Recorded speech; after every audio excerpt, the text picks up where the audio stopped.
Today we are reviewing, redrawing, and rating art for B. This is very well done. I don't recommend too many changes, just a few tips. Both top and bottom are a little too busy. Adding too many items can overwhelm the viewer. I'll show you how to make the rainbow transparent to mimic how they appear naturally. The birds appear to be in a frightened formation, but since this is a calmer painting, let's give them a calmer B formation. Making backgrounds appear from a distance is pretty easy to implement, so I'll save that tip for the time-lapse redraw. I balanced the top and the bottom a little better, giving the birds a more natural position, adding less but overall giving them more intentionality, all to get the eyes focused on our main character at the center. Let's talk about rainbows briefly. Because of their nature, rainbows appear transparent, so in painting it would be left for last, unless there's something in front of it. But in both cases, we just use less water than paint. Moving on to the birds, although they don't appear as organized, I'm pretty sure that most birds work together to arrange one another in different B formations, especially when migrating. Here is a tip for drawing distance. It's similar to the rainbow where you have to use less paint and more water, but instead of drawing last, you draw the furthest object or parts first. And of course, use more muted faded colors, making them more prominent the closest the objects or parts are.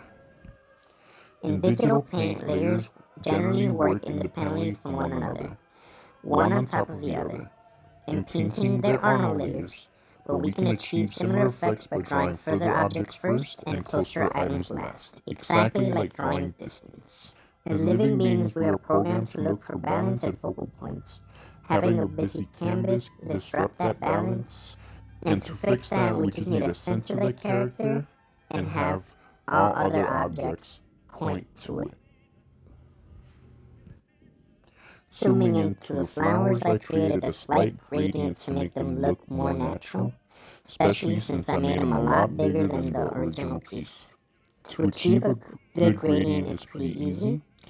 When doing a two-color gradient, use two colors and a color circle as a guide, and draw up or down, picking colors in order from one to the other.